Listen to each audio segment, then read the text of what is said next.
Welcome to the first episode of the Sportsman 101. Today we're going to be making jerky from fish, waterfowl, and venison. Yes, it is possible to make jerky from fish. It's actually really good and very simple to do. I always make jerky from the ducks and the geese that I shoot because I find that it's the easiest way to eat them without the swampy taste. And hey, who doesn't love jerky, right? Actually, the guys I hunt ducks and geese with will often hand them over to me in hopes that I'll bring back duck jerky the next time we go out. Now, the venison I make jerky with is usually stuff that I find in the bottom of my freezer, sadly lost under a pile of frozen pizzas and popsicles or the latest kill. It usually has a bit of freezer burn on it, but that makes no difference with jerky. It all gets cooked and tastes the same in the end. So let's get started. Our first step is cutting the meat into jerky-sized pieces. It's always important to remember two things when doing this. First is to cut across the grain of the meat whenever possible. This is to avoid stringy jerky and also to allow the flavor of your marinade to sink in better. Second, keep your jerky thickness to a 1/4 inch or less to allow for proper drying. Cutting waterfowl, whether it's ducks or geese, is the same. Fat is bad for jerky, so make sure that your meat has no skin on it. Cut it diagonally across the grain to allow for maximum jerky size.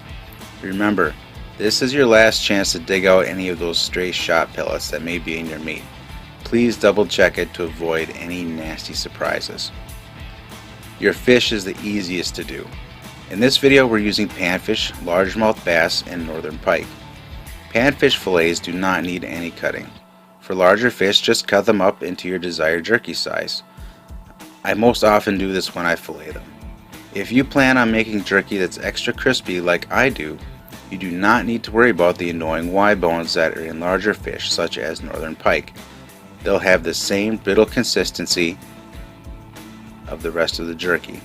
Trust me, you won't even know they're there. Pretty cool, huh? Preparing venison is much the same as waterfowl. Just remove all the tallow and fat clinging to your meat and cut across the grain whenever possible. Jerky is typically what I do with most of the venison that I do not make into steaks. The next step in the jerky process is to cure or marinate your meat.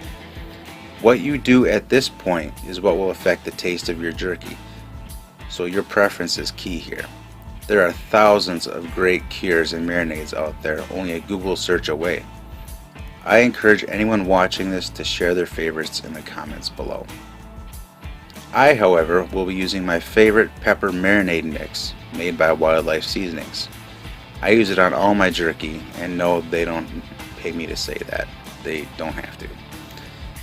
I'll be marinating my 3 types of meat separately to avoid any taste cross-contamination. Note that I'm using a double batch for the venison since each packet calls for 3 pounds of meat. This particular marinade calls for 1/3 cup of water, 3 tablespoons of vinegar, and the contents of the packet to be mixed into the meat. Make sure that the seasoning is evenly distributed throughout the meat when you're done. Place in the refrigerator for at least 5 hours. I'll leave it in overnight.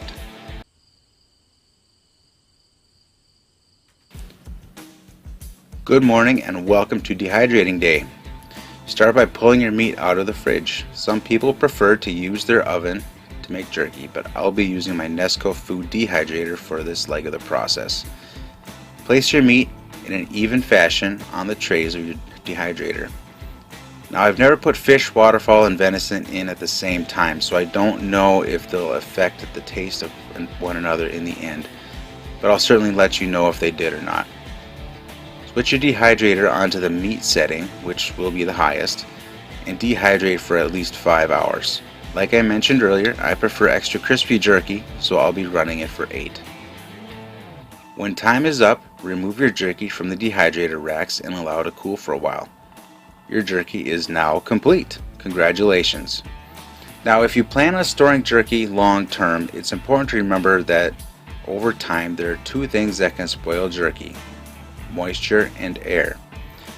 Jerky will keep longer the drier you make it. Whenever I make jerky, I will typically take a portion or 2 of it and vacuum seal it in my food saver for later use. I store those extras in a tote in the basement, but if you made jerky that's moist, be sure to put it in the freezer. And that's it, everybody. That's how I make jerky. Don't forget to leave your favorite jerky recipes below. If you found this video helpful, be sure to leave a like and subscribe to this channel. There will be more helpful videos on Sportsman's 101 in the near future. Thank you so much for watching. Happy hunting, everybody.